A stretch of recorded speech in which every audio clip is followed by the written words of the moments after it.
شروع اللہ کے نام سے جو سب پر مہربان ہے، بہت مہربان ہے۔ تمام تعریفیں اللہ کی ہیں جس نے اپنے بندے پر کتاب نازل کی اور اس میں کسی قسم کی کوئی خامی نہیں رکھی۔ ایک سیدھی سیدھی کتاب جو اس نے اس لیے نازل کی ہے کہ لوگوں کو اپنی طرف سے ایک سخت عذاب سے آگاہ کرے، اور جو مومن نیک عمل کرتے ہیں ان کو خوشخبری دے کہ ان کو بہترین اجر ملنے والا ہے جس میں وہ ہمیشہ ہمیشہ رہیں گے، اور تاکہ ان لوگوں کو متنبہ کرے جو یہ کہتے ہیں کہ اللہ نے کوئی بیٹا بنا رکھا ہے۔ اس بات کا کوئی علمی ثبوت نہ خود ان کے پاس ہے نہ ان کے باپ دادوں کے پاس تھا۔ بڑی سنگین بات ہے جو ان کے منہ سے نکل رہی ہے۔ جو کچھ وہ کہہ رہے ہیں وہ جھوٹ کے سوا کچھ نہیں۔ اب اے پیغمبر، اگر لوگ قرآن کی اس بات پر ایمان نہ لائیں تو ایسا لگتا ہے جیسے تم افسوس کر کر کے ان کے پیچھے اپنی جان کو گھلا بیٹھو گے۔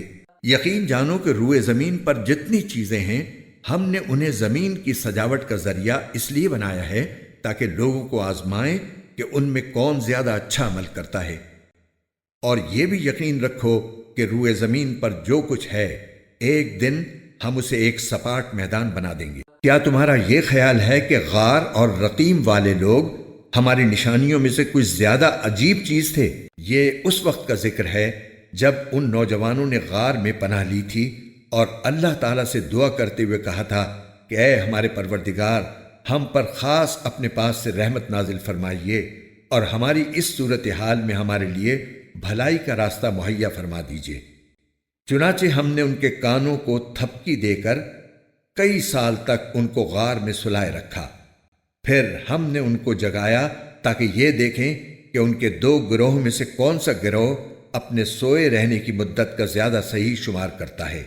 ہم تمہارے سامنے ان کا واقعہ ٹھیک ٹھیک بیان کرتے ہیں۔ یہ کچھ نوجوان تھے جو اپنے پروردگار پر ایمان لائے تھے، اور ہم نے ان کو ہدایت میں خوب ترقی دی تھی، اور ہم نے ان کے دل خوب مضبوط کر دیے تھے۔ یہ اس وقت کا ذکر ہے جب وہ اٹھے اور انہوں نے کہا کہ ہمارا پروردگار وہ ہے جو تمام آسمانوں اور زمین کا مالک ہے، ہم اس کے سوا کسی کو معبود بنا کر ہرگز نہیں پکاریں گے۔ اگر ہم ایسا کریں گے تو ہم یقیناً انتہائی لغو بات کہیں گے۔ یہ ہماری قوم کے لوگ ہیں جنہوں نے اس پروردگار کو چھوڑ کر دوسرے معبود بنا رکھے ہیں۔ اگر ان کا عقیدہ صحیح ہے تو وہ اپنے معبودوں کے ثبوت میں کوئی واضح دلیل کیوں پیش نہیں کرتے؟ بھلا اس شخص سے زیادہ ظالم کون ہوگا جو اللہ پر جھوٹ باندھے؟ اور ساتھیو، جب تم نے ان لوگوں سے بھی علیحدگی اختیار کر لی ہے اور ان سے بھی جن کی یہ اللہ کو چھوڑ کر عبادت کرتے ہیں، تو چلو اب تم اسی غار میں پناہ لے لو۔ تمہارا پروردگار تمہارے لیے اپنا دامن رحمت پھیلا دے گا اور تمہارے کام میں آسانی کے اسباب مہیا فرمائے گا۔ اور وہ غار ایسا تھا کہ تم سورج کو نکلتے وقت دیکھتے تو وہ ان کے غار سے دائیں طرف ہٹ کر نکل جاتا، اور جب غروب ہوتا تو ان سے بائیں طرف کترا کر چلا جاتا، اور وہ اس غار کے ایک کشادہ حصے میں سوئے ہوئے تھے۔ یہ سب کچھ اللہ کی نشانیوں میں سے ایک نشانی ہے۔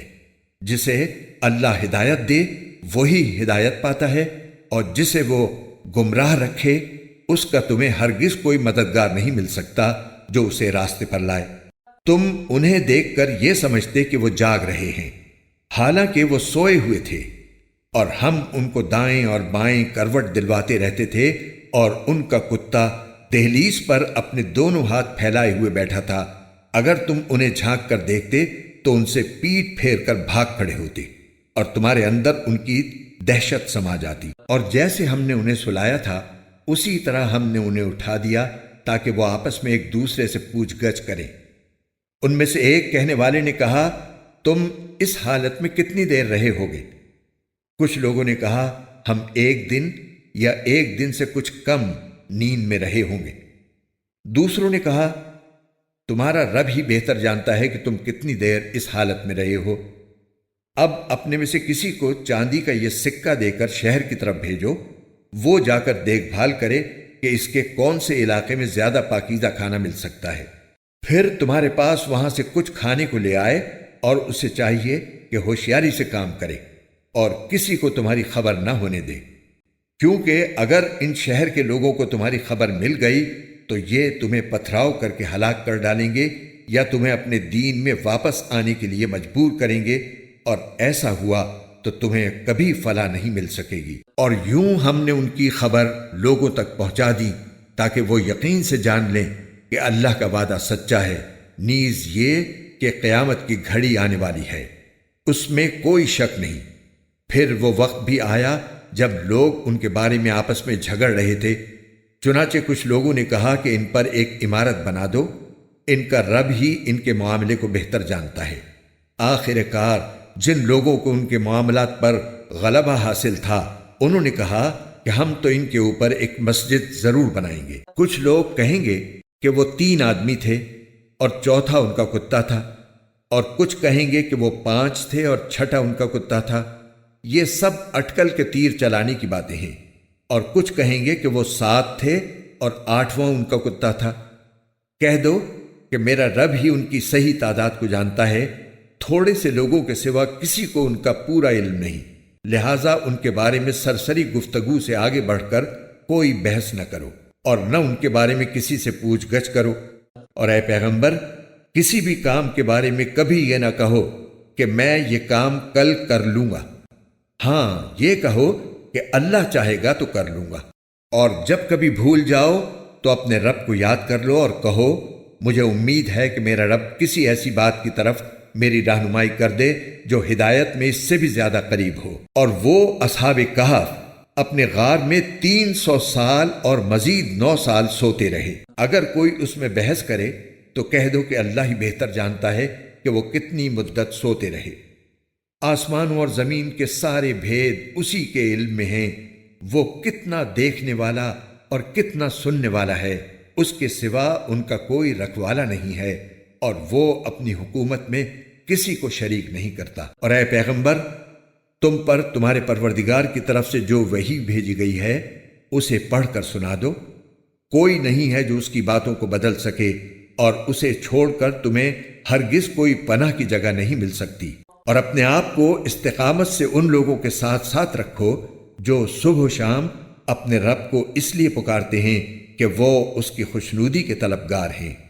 اور تمہاری آنکھیں دنیاوی زندگی کی خوبصورتی کی تلاش میں ایسے لوگوں سے ہٹنے نہ پائیں، اور کسی ایسے شخص کا کہنا نہ مانو جس کے دل کو ہم نے اپنی یاد سے غافل کر رکھا ہے، اور جو اپنی خواہشات کے پیچھے پڑا ہوا ہے، اور جس کا معاملہ حد سے گزر چکا ہے۔ اور کہہ دو کہ حق تو تمہارے رب کی طرف سے آ چکا ہے، اب جو چاہے ایمان لے آئے اور جو چاہے کفر اختیار کرے۔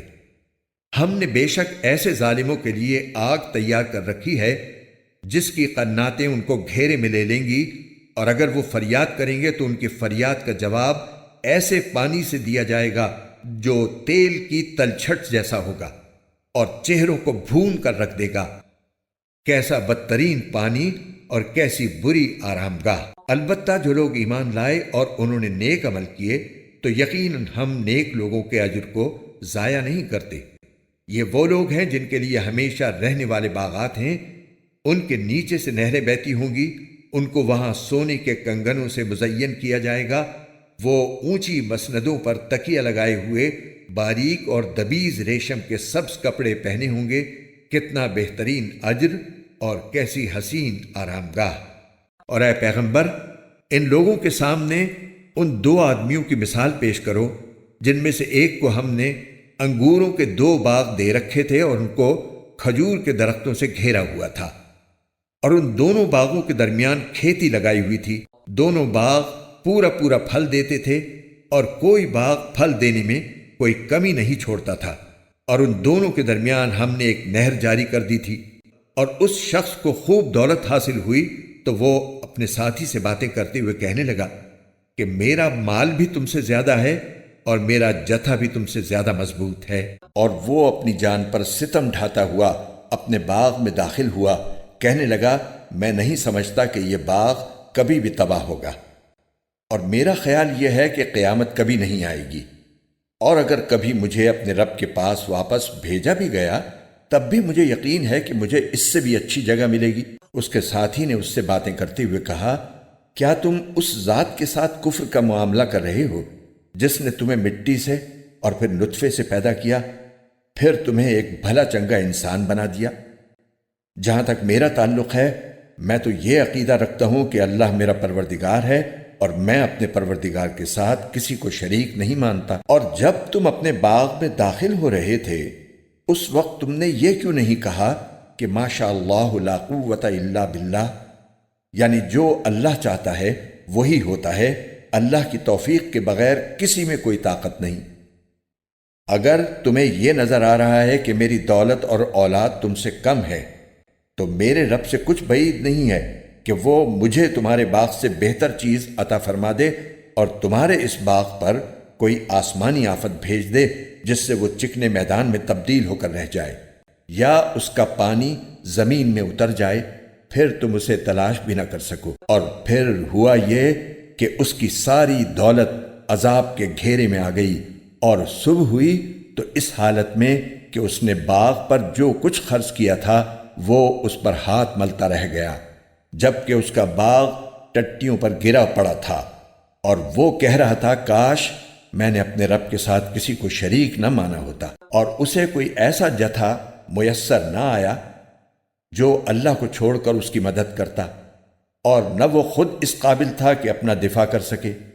ایسے موقع پر آدمی کو پتہ چلتا ہے کہ مدد کا سارا اختیار سچے اللہ کو حاصل ہے، وہی ہے جو بہتر ثواب دیتا اور بہتر انجام دکھاتا ہے۔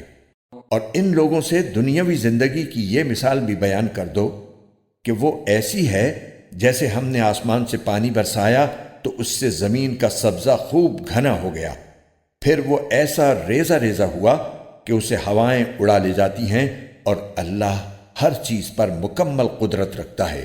مال اور اولاد دنیاوی زندگی کی زینت ہیں، اور جو نیکیاں پائیدار رہنے والی ہیں وہ تمہارے رب کے نزدیک ثواب کے اعتبار سے بھی بہتر ہیں اور امید وابستہ کرنے کے لیے بھی بہتر۔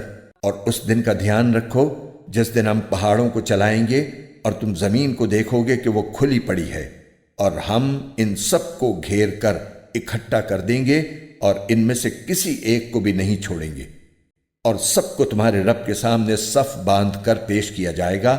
آخر تم ہمارے پاس اسی طرح آ گئے جس طرح ہم نے تمہیں پہلی بار پیدا کیا تھا۔ اس کے برعکس تمہارا دعویٰ یہ تھا کہ ہم تمہارے لیے یہ مقرر وقت کبھی نہیں لائیں گے، اور اعمال کی کتاب سامنے رکھ دی جائے گی، چنانچہ تم مجرموں کو دیکھو گے کہ وہ اس کے مندرجات سے خوف زدہ ہیں اور کہہ رہے ہیں کہ ہائے ہماری بربادی، یہ کیسی کتاب ہے جس نے ہمارا کوئی چھوٹا بڑا عمل ایسا نہیں چھوڑا جس کا پورا احاطہ نہ کر لیا ہو، اور وہ اپنا سارا کیا دھرا اپنے سامنے موجود پائیں گے، اور تمہارا پروردگار کسی پر کوئی ظلم نہیں کرے گا۔ اور وہ وقت یاد کرو جب ہم نے فرشتوں سے کہا تھا کہ آدم کے آگے سجدہ کرو، چنانچہ سب نے سجدہ کیا سوائے ابلیس کے، وہ جنات میں سے تھا، چنانچہ اس نے اپنے رب کے حکم کی نافرمانی کی۔ کیا پھر بھی تم میرے بجائے اسے اور اس کی ذریت کو اپنا رکھوالا بناتے ہو، حالانکہ وہ سب تمہارے دشمن ہیں؟ اللہ تعالیٰ کا کتنا برا متبادل ہے جو ظالموں کو ملا ہے۔ میں نے نہ آسمانوں اور زمین کی تخلیق کے وقت ان کو حاضر کیا تھا، نہ خود ان کو پیدا کرتے وقت، اور میں ایسا نہیں ہوں کہ گمراہ کرنے والوں کو دست و بازو بناؤں۔ اور اس دن کا دھیان کرو جب اللہ ان مشرکوں سے کہے گا کہ ذرا پکارو ان کو جنہیں تم نے میری خدائی میں شریک سمجھ رکھا تھا، چنانچہ وہ پکاریں گے لیکن وہ ان کو کوئی جواب نہیں دیں گے، اور ہم ان کے درمیان ایک مہلک آڑ حائل کر دیں گے، اور مجرم لوگ آگ کو دیکھیں گے تو سمجھ جائیں گے کہ انہیں اسی میں گرنا ہے، اور اس سے بچ نکلنے کا کوئی راستہ نہیں پائیں گے۔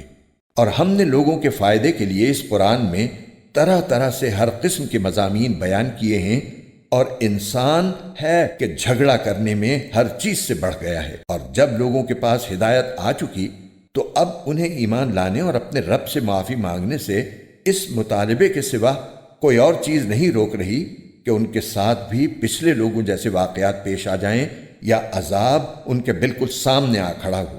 اور ہم پیغمبروں کو صرف اس لیے بھیجتے ہیں کہ وہ مومنوں کو خوشخبری دیں اور کافروں کو عذاب سے متنبہ کریں، اور جن لوگوں نے کفر اپنا لیا ہے وہ باطل کا سہارا لے کر جھگڑا کرتے ہیں تاکہ اس کے ذریعے حق کو ڈگمگا دیں، اور انہوں نے میری آیتوں کو اور انہیں جو تنبیہ کی گئی تھی اس کو مذاق بنا رکھا ہے۔ اور اس شخص سے بڑھ کر ظالم کون ہوگا جسے اس کے رب کی آیتوں کے حوالے سے نصیحت کی جائے تو وہ ان سے منہ موڑ لے اور اپنے ہاتھوں کے کرتوت کو بھلا بیٹھے۔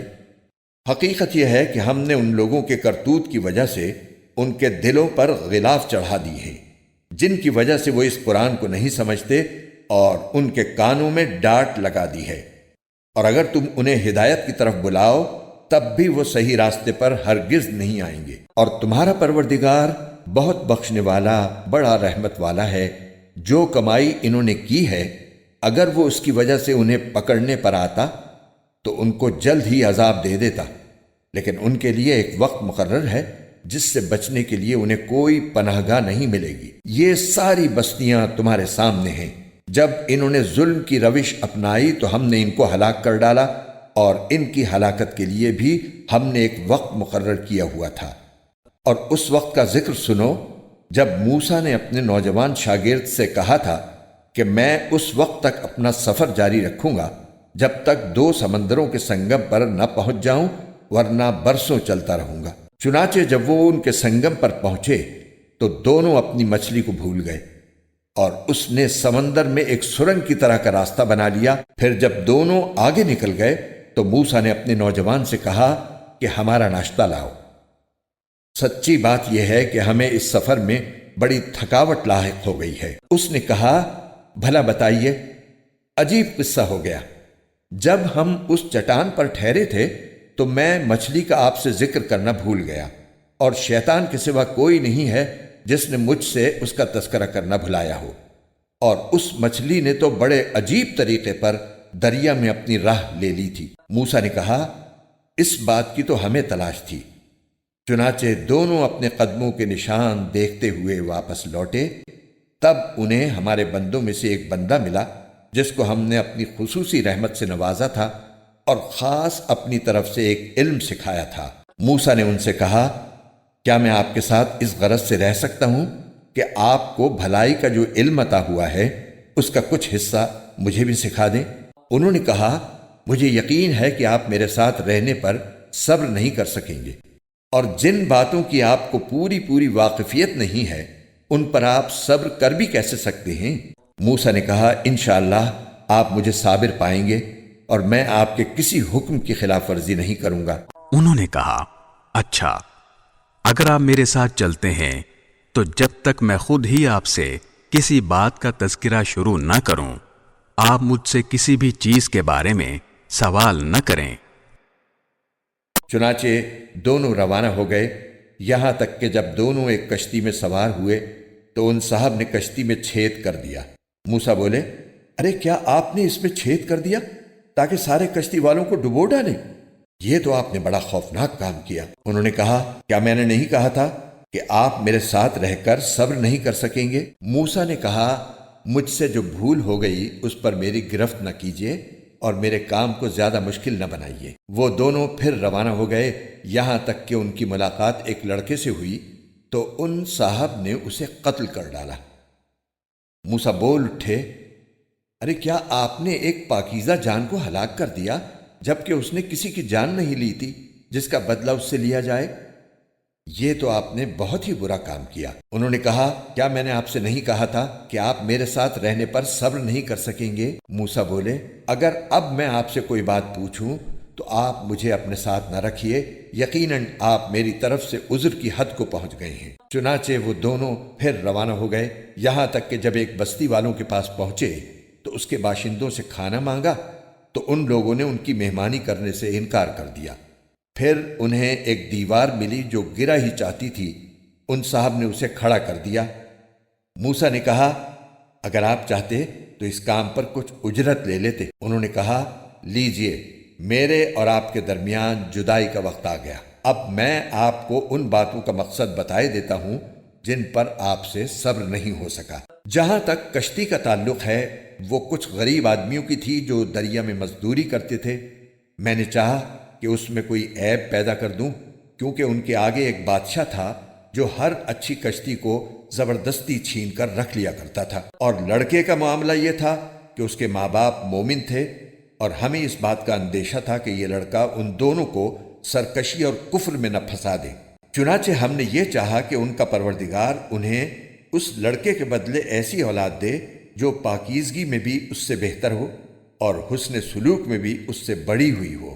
رہی یہ دیوار تو وہ اس شہر میں رہنے والے 2 یتیم لڑکوں کی تھی، اور اس کے نیچے ان کا ایک خزانہ گڑا ہوا تھا، اور ان دونوں کا باپ ایک نیک آدمی تھا۔ اس لیے آپ کے پروردگار نے یہ چاہا کہ یہ دونوں لڑکے اپنی جوانی کی عمر کو پہنچیں اور اپنا خزانہ نکال لیں۔ یہ سب کچھ آپ کے رب کی رحمت کی بنا پر ہوا ہے، اور میں نے کوئی کام اپنی رائے سے نہیں کیا۔ یہ تھا مقصد ان باتوں کا جن پر آپ سے صبر نہیں ہو سکا۔ اور یہ لوگ تم سے ذوالقرنین کے بارے میں پوچھتے ہیں، کہہ دو کہ میں ان کا کچھ حال تمہیں پڑھ کر سناتا ہوں۔ واقعہ یہ ہے کہ ہم نے ان کو زمین میں اقتدار بخشا تھا اور انہیں ہر کام کے وسائل عطا کیے تھے، جس کے نتیجے میں وہ ایک راستے کے پیچھے چل پڑے، یہاں تک کہ جب وہ سورج کے ڈوبنے کی جگہ پہنچے تو انہیں دکھائی دیا کہ وہ ایک دلدل جیسے سیاہ چشمے میں ڈوب رہا ہے، اور وہاں انہیں ایک قوم ملی۔ ہم نے ان سے کہا، اے ذوالقرنین، تمہارے پاس 2 راستے ہیں، یا تو ان لوگوں کو سزا دو یا پھر ان کے معاملے میں اچھا رویہ اختیار کرو۔ انہوں نے کہا، ان میں سے جو کوئی ظلم کا راستہ اختیار کرے گا اسے تو ہم سزا دیں گے، پھر اسے اپنے رب کے پاس پہنچا دیا جائے گا اور وہ اسے سخت عذاب دے گا۔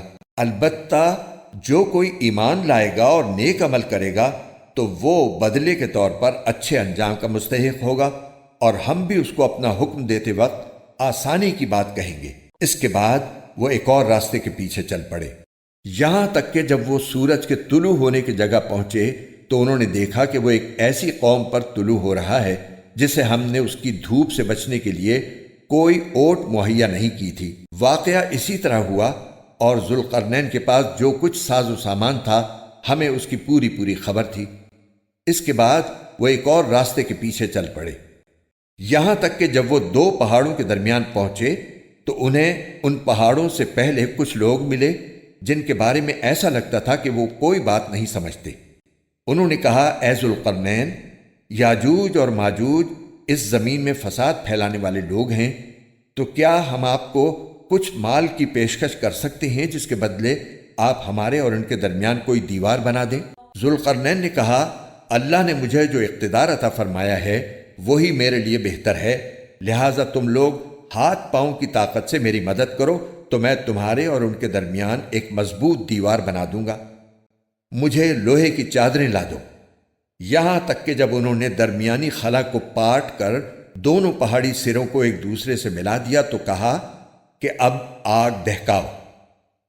یہاں تک کہ جب اس دیوار کو لال انگارہ کر دیا تو کہا کہ پگھلا ہوا تانبا لاؤ، اب میں اس پر انڈیلوں گا۔ چنانچہ وہ دیوار ایسی بن گئی کہ یاجوج ماجوج نہ اس پر چڑھنے کی طاقت رکھتے تھے اور نہ اس میں کوئی سوراخ بنا سکتے تھے۔ ذوالقرنین نے کہا، یہ میرے رب کی رحمت ہے کہ اس نے ایسی دیوار بنانے کی توفیق دی، پھر میرے رب نے جس وقت کا وعدہ کیا ہے جب وہ وقت آئے گا تو وہ اس دیوار کو ڈھا کر زمین کے برابر کر دے گا، اور میرے رب کا وعدہ بالکل سچا ہے۔ اور اس دن ہم ان کی یہ حالت کر دیں گے کہ وہ موجوں کی طرح ایک دوسرے سے ٹکرا رہے ہوں گے، اور سور پھونکا جائے گا تو ہم سب کو ایک ساتھ جمع کر لیں گے، اور اس دن ہم دوزخ کو ان کافروں کے سامنے کھلی آنکھوں لے آئیں گے جن کی آنکھوں پر دنیا میں میری نصیحت کی طرف سے پردہ پڑا ہوا تھا اور جو سننے کی صلاحیت نہیں رکھتے تھے۔